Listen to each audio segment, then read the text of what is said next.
How's it going, critter family? I hope you all are doing well. I keep getting distracted by my little critters here, so hopefully I'll be able to get through this.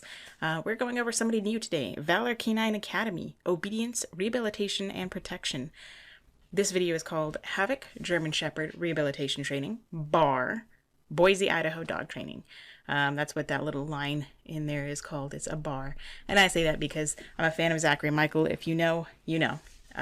So if you want to watch this video first, I recommend you go ahead and do that. It's only 5.5 minutes long, but I recommend you watch it first before I go into it because I tend to pause a lot. I go on tangents. I explain how I would do things differently. I try to point things out from the dog's point of view and from an educated, more educated person's point of view. I'm clearly no, animal behaviorist by any means. So if you're ready for that, then let's get started.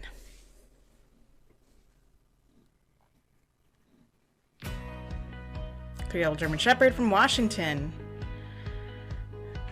Board and train. I'm not a fan of board and train because a lot of times, we'll go ahead and mute it for now, but with board and train, your dog is getting trained for you. You need to learn how to train your dog. If you have inevitably set them up to the point where they are severely dog reactive to the point that you can't even be in public, unless you just randomly adopted the dog, something you're doing is creating this problem to get worse, and you need to be the one to learn how to fix it so that you have long-term success with your dog. Pulled on leash, and his obedience was not solid with distractions. Who cares about obedience with distractions? That's the whole point, is that the point of why I try to make these videos is that everybody is so focused on... What are you doing, Allie? Everyone is so focused on obedience and being perfect with distractions and this and that and this and that. And these board and trains and these other trainers feed into that idea that your dog has to be perfect in every situation. And it's just not realistic. Can they be? Sure. He was completely overstimulated by any distractions and movement. Okay, that's something to work on for sure. I don't care about the sit or the down with distractions. He was excessively vocal, so he barks a lot.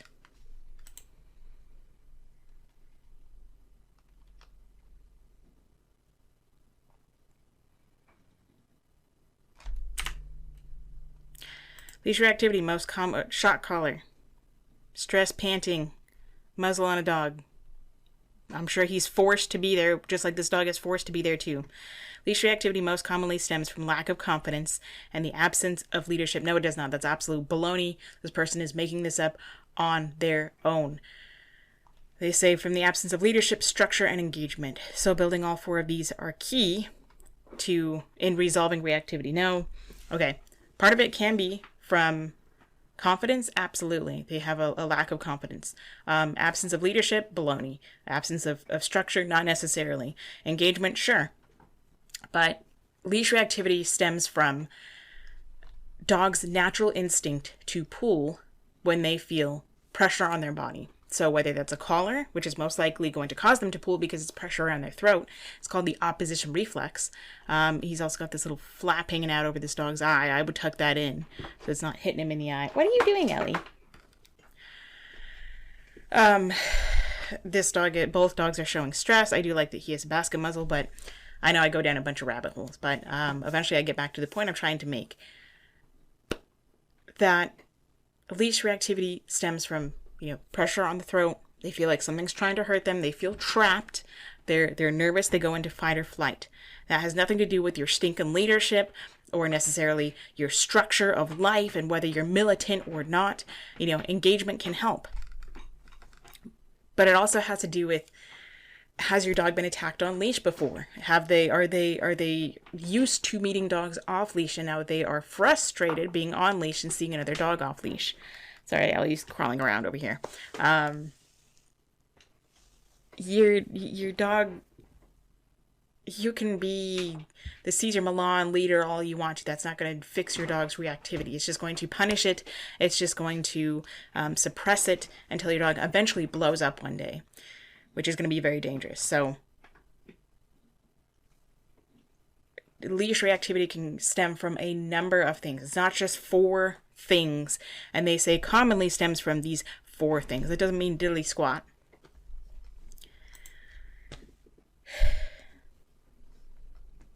Got a stressed tongue, wrinkles in the mouth, We got leather leash, and I'm not sure what kind of a collar this dog has on. That's great. I'm glad that they're, probably a prong collar. I'm glad that they are using treats, but that doesn't matter when you're using a prong collar. We build a solid foundation of obedience and utilize urban agility and fit paws fun, whatever that means, to build Havoc's confidence. His favorite was urban agility. Oh, I guess that's what that means. Great. This doesn't mean anything. You taught him to be able to climb on stuff. Great. That doesn't mean diddly squat for him being reactive. And we're going to see if they show the process or not. Otherwise, if it's just a bunch of pictures, that doesn't mean anything.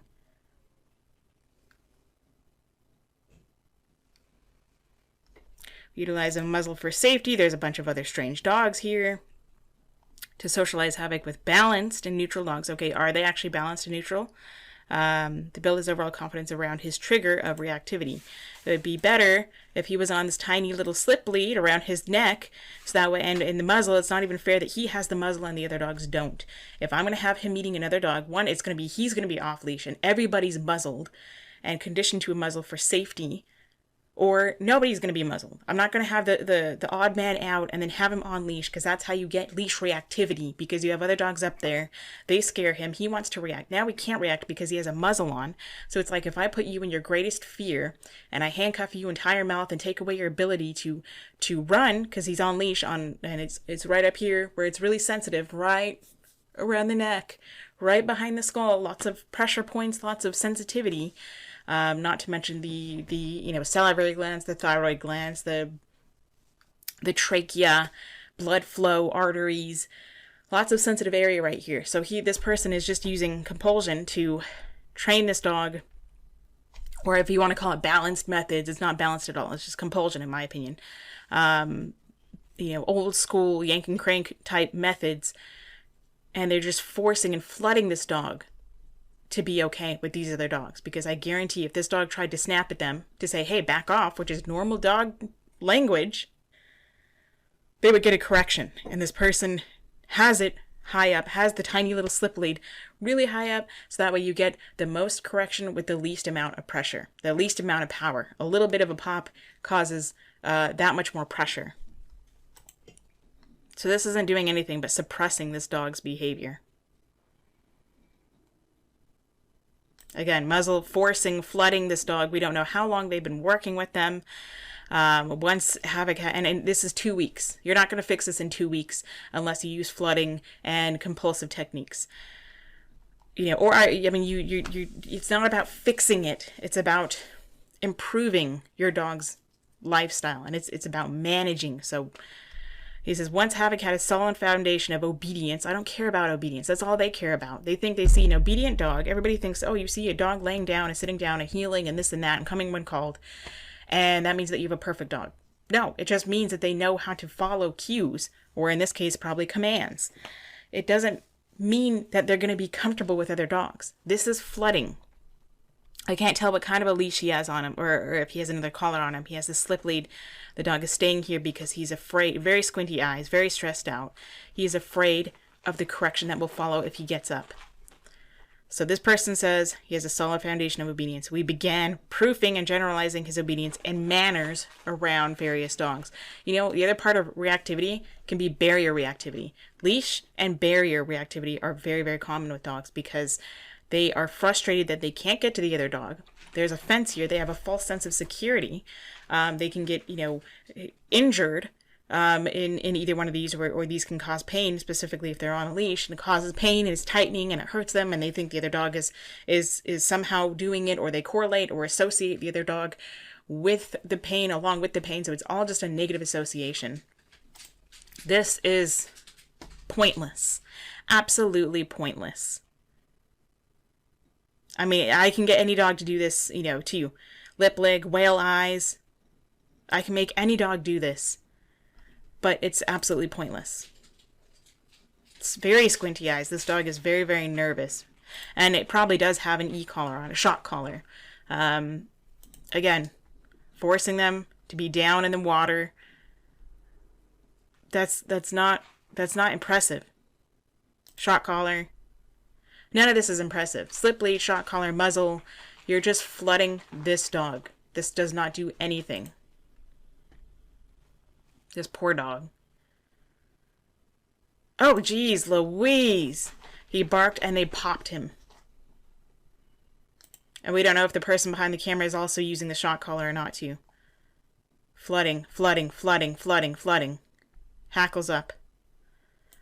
Once Havoc was neutral, it's not that he's neutral. You flooded him, and that means that you've overstimulated them. If your greatest fear is spiders, and I tie you up and put, something around your face so you can't even try to bite something, and I tie up your legs and you can't run away, and you're handcuffed, and I put a giant tarantula, as big as my fist, on your body, and it starts crawling around, and every time you try to fight it, I zap you with a shock collar, or I use a leash on your throat and I start popping you, or I smack you with a horse crop, or whatever.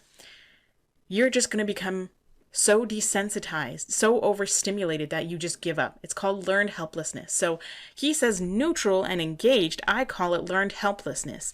When you're with an abusive partner, anytime they're not hurting you or scaring you, you're going to think, oh, they're the nice guy. They're the good guy. So that's how you get this kind of relationship. Once Havoc was, in his words, or their words, neutral and engaged, should be in parentheses, in the presence of dogs on leash, we began working on his off-leash obedience around dogs. Again, obedience is like a blanket. So apparently you still need the muzzle on. You still have the shock collar on. So he's not learning anything. This dog has a shock collar on. He's looking away. You see that he is leaning away from this dog. He is still not comfortable. Yeah, you can give him a treat all you want, but it doesn't matter. It doesn't stop the fact that this dog is still leaning away from this dog, not comfortable. You can use abusive techniques. Hey, I just smacked the crap out of my partner. Oh, but I'm going to tell you, oh, I love you. I'm sorry. Oh, I promise I'll change. It doesn't matter. Again, just dangerous. It's not impressive. I think the people that are doing this are just idiots, and yeah, you come by and give them a little treat every now and then. That's not impressive. That dog had a prong collar and a shock collar on. I don't know what this dog has. Slip lead and I'm sure a shock collar. She has a very cute style. Smushing dogs together, forcing them to sit there. They may look like they're engaged, but again, they're German Shepherds. It's easy to work with them. It's easy to be so aggressive with them, even with we saw how hard she popped with that slip lead. What do they do off camera? When Havoc arrived, he was very whiny, in their words, whiny, as a result of his anxiety. So he was vocal. He's trying to tell you he's anxious, but nobody cares. Nobody listens to the dog. I do. And they want to shut the dog up and force them to be compliant and obedient because the humans are so entitled and they think that they deserve all that. After solidifying his obedience and confidence building, it's learned helplessness. He has no choice. He's no more confident now than he ever was. He's probably less confident now than he was before he came. It's just what you see on the outside is not what's on the inside. His vocalization had diminished because I'm sure every time he vocalized, you corrected him. Whether it was a pop of the collar, whether it's a slip lead or a prong collar, or you zapped him with a shock collar, or he had a bark collar on. He was calm and quiet throughout his field trips, no matter what was going on around him. That's learned helplessness. That is learned helplessness. He has the same face of a stress pant every single time you see him. Lip lick as you walk in front of him. This is not impressive. Now, he's only looking because she's sitting there with that little treat, probably only uses the treat 2% of the time. As a way to, to bribe the dogs. In this case, it seems like the treat really is bribery. That, I'm faking it like Upstate Canine does. Or Tom Davis, that's his name from whatever he calls his company nowadays. He absolutely fakes out with the treat and never even gives it to the dog. She's doing that to make it look pretty for the camera. He has 2 inches of leash. This poor dog is that's not confidence. That dog is so nervous about what's behind him. And how long did it take you to get him to go down? Because a second ago, he was sitting and now he's laying down. We have stressed tongue. We have whale eyes. We have We have apparently trainer here with their little treat pouch that they never use. They're using it for the camera. And even if they do, the treat means absolutely nothing. They have their damn slip lead on still so tight that they rely on it. They rely on the tools they use. They're not teaching this dog diddly squat. This is learned helplessness. It is not impressive. Ouch! Yanking this dog around with a prong collar. Poor, it looks like a young puppy. This is learned helplessness. And then we got this guy over here chilling with his dog in his lap. I love that. They're both watching whatever, the Twitter feed, or they're both watching whatever's on his phone, scrolling through. That's how it should be. Not this nonsense. This poor dog is so stressed. And there's always a cut. She probably had to pop him to get him to lay down. Once we had proofed, in their words, Havoc's off-leash obedience with a remote collar, once they had proved it with a shock collar is what that means, he got more freedom to interact with other dogs politely and did amazing. So by then you take off the muzzle, but you still leave the shock collar on, right? Yep, shock collar's on. Oh no, that's a prong collar. Keep the prong collar on, and we'll randomly give you a reward. All these dogs have a shock collar or a prong collar on. Prong collar or a shock collar. Shock collar. Shock collar. We know this one had some kind of a prong collar. That doesn't mean anything. All these dogs, just because they lay down and look pretty for the picture, doesn't mean diddly squat. So, see, now they still have the prong collar and the shock collar. They're going to use the rest of this dog's life. Caitlin completed 6 hours of training in 4 different locations for Havoc's go-home lessons to practice his obedience and manners around a variety of dogs and so they're just trading over the abuse. Let's see if she has to, and for the trainer to have the timing to hit the shock collar properly, for it to work, you have to have a lot of training in that. And now they give it to the owner, who may be too nervous, who may be, who doesn't know squat about using a shock collar or corrections, and that doesn't have a bunch of years of experience in practicing timing. So they are going to make this dog worse, and they're just going to use and abuse this tactic. This is learned helplessness. 2 inches. Oh my gosh, 2 inches. Can't even look at the person behind them. This is slave driver, and the person before who handed over the slave. Very harsh correction. Can't even look behind him because there's a stupid camera walking behind him. God forbid. They got 2 inches of leash. This owner is just as dumb and abusive as the trainer was. Another pop. Pop. Pop. If your dog is still pulling and all that nonsense, then you need to stop using the correction. The collar itself says, and the method says, if you use more than 2 pops as a correction, then you need to switch up your method. It's not working. This is so sad. Pop.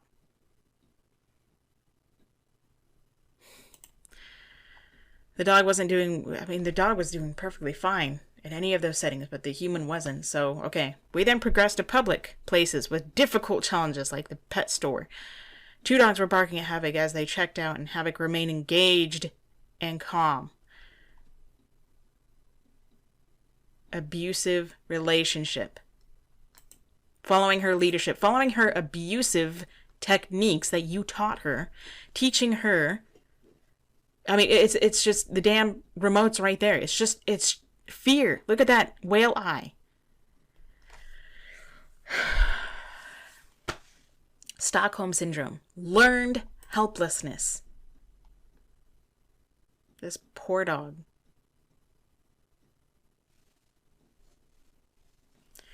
Yeah, let's make sure you don't forget your damn remote. Poor dog. Now, we don't know if she's shocking or not. We met up at the lake for some off-leash fun and obedience session. He still has the shock collar on. He has because that was the remote. Again, still 2 inches of leash, prong collar, shock collar. We don't know how hot it is outside, or if he's walking on hot pavement, but they wouldn't care anyway. Pop, pop. Pop. 2 dogs with prong collars. Lovely. If you have to have that on, the dog isn't proofed. If you have to have the shock collar on, the dog isn't proofed. The dog isn't trained. It's only trained. They are only trained when you have that damn collar on. And when they don't have it, you don't know what else to do because you're too ignorant to learn how to train without pain and without pain compliance, then your dog is actually free to be a dog. None of this is impressive. And yet this person has over 100,000 subscribers. Great. I don't care if I am extremely grateful for all 1,280 of my subscribers. And if I lose at this time, and if I lose all of them, then then so be it. I mean, I'm here to speak up for the dog. And if people happen to disagree, then I would be very sad to see you go, because I've gotten to know many of my subscribers, and I really appreciate all the great input that you give me and the things that you teach me. But I'm not here to force people to watch. I mean, obviously, you can see this and you can still have your own opinion on it, but I'm trying to spread awareness for people who don't know better, and these snake salesmen sell this type of training. This poor dog. Just because they're panting or their tail might be wagging doesn't mean that they're happy or that they're comfortable. A lot of times it means that they're stressed. Like this dog here. A picture says 1,000 words. A picture is worth 1,000 words. Now they have their hand in their treat pouch. Bad, cue, unless you're always going to have your hand in your treat pouch. They also have their hand on the trigger. Caitlin had dreamt of being able to sit at a restaurant and have a calm and controlled dog in that setting. Well, it was her fault for messing up her dog in the first place. You know what, girlie, you're not entitled to having this perfect dream without putting the work into it. I don't care that you worked 6 hours. It's a lifetime. It's a management of lifetime. You somehow did something and continued to do it and blame the dog for becoming reactive when it was your lifestyle that he didn't mesh with, and you didn't want to take the time to learn how to help him, so you just force him to stop reacting. That doesn't mean it's a happy dog. He just says, thank God you're not shocking and popping me.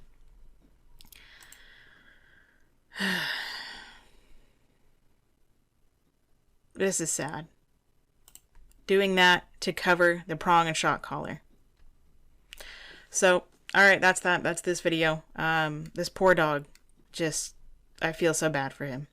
I hope you all got something from this video. Hope you all learned. I mean, this is nothing personal to the girl. I mean, like, I know it sounds personal. Like, I mean, people, when it's not anything against anyone in particular, but when you just take and run whatever anybody tells you and the animal has to pay for it, then you need to hold yourself accountable. I've held myself accountable, and I still do to this day, of all the mistakes I've made with my Shiba, even with my current animals. And I learn, and I say, hey, I screwed up, and I've made mistakes with clients, and we work to fix it. And if I'm not able to fix it, then I recommend them to people with a much higher pay grade and education than myself, so that way we can work to fix it. I'm learning my limits. I know my limits with certain things, and I'm learning my limits with other things. So either way, let me know what you thought of this video. Hope you got something from it. Go say hi to your little critters. Give them some kind of loving. And until next time, practice peace, patience, and positivity.